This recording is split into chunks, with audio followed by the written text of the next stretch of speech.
Hari ini, podcast Do You Hear Me akan membawakan episode kedua dari sebuah cerita horor yang ada di internet. Aku melihat jam menunjukkan pukul 1 pagi. Ini adalah hari ketiga aku tidur larut gara-gara laporan PKL yang belum kuselesaikan.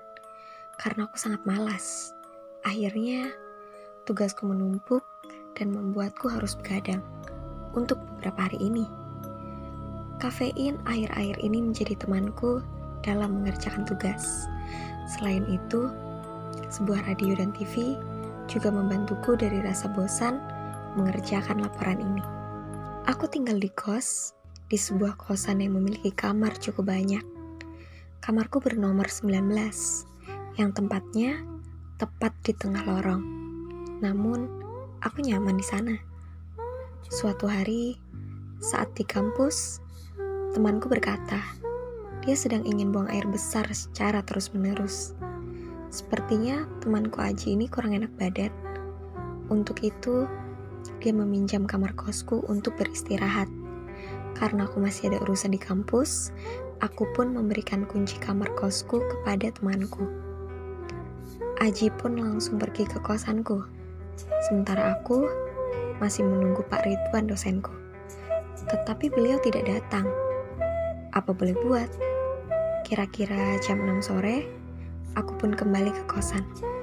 Sampai di depan kosan, terlihat lampu kamarku menyala. Ketika aku akan membuka pintu, ternyata pintunya terkunci dari dalam. Aku pun mengetuknya. Ji, bangun. Aku udah datang. Bukain pintunya, Ji, ucapku. Aji sepertinya tertidur pulas. Tapi sepertinya aku mendengar suara Aji dari dalam. Dan juga suara beberapa orang lainnya. Aku pun terdiam sejenak dan menunggu. Lalu tiba-tiba gagang pintuku bergerak-gerak sendiri. Gagang pintu itu digerakkan dari dalam sambil terdengar suara tertawa kecil dari dalam kamar. Gagang itu pun akhirnya berhenti bergerak. Aku memanggil Aji kembali. Namun, mendadak kamarku menjadi sangat hening. Tidak lama kemudian, dari arah tangga muncul seseorang yang berjalan mendekatiku. Aku begitu kaget ketika yang aku lihat itu adalah Aji. Aku bertanya dia dari mana. Aji pun menjawab kalau dia dari apotek habis membeli obat. Dia berkata sambil menyodorkan kunci kamar kepadaku dan langsung pamit pulang, dan aku pun hanya bisa diam. Setelah Aji pulang, aku langsung membuka pintu kamarku yang ternyata terkunci dari luar. Di dalam ruang kamarku memang tidak ada siapa-siapa. Seketika bulu kuduku berdiri. Aku memeriksa ruang kamar yang tampak jelas benar-benar kosong itu. Aku mencoba untuk menghiraukannya dan langsung tidur di ranjangku hingga beberapa menit kemudian aku pun terlelap. Ketika aku terbangun, terlihat jam menunjukkan pukul 11 malam.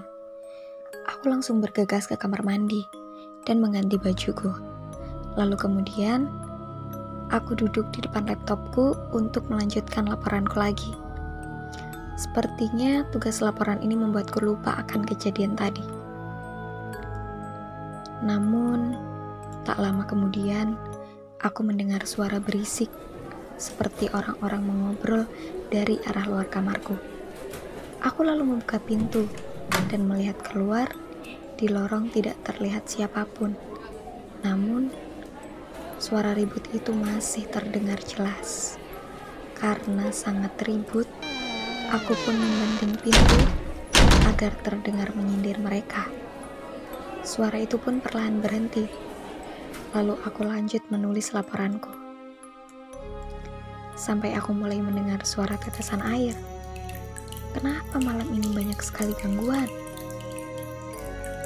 Batinku.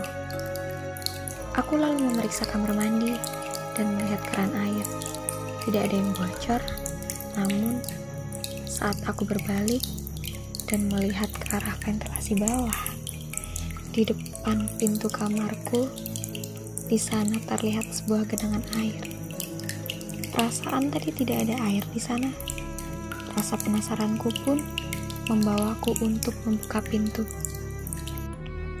Saat aku membuka pintunya, astaga, aku langsung terperanjat karena di depan pintuku terdapat banyak sekali kepala-kepala yang berterbangan tanpa badan.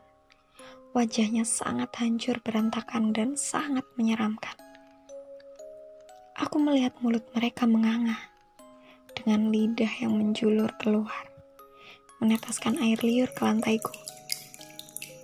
Suara gaduh itu jelas terdengar dari sosok itu. Aku langsung lemas dan hanya bisa terdiam saat itu. Lalu aku bersembunyi di balik selimut sampai akhirnya sosok itu pun menghilang. Bergegas aku lari keluar dari kamarku. Malam itu pun aku tidak tidur di kamar kosku.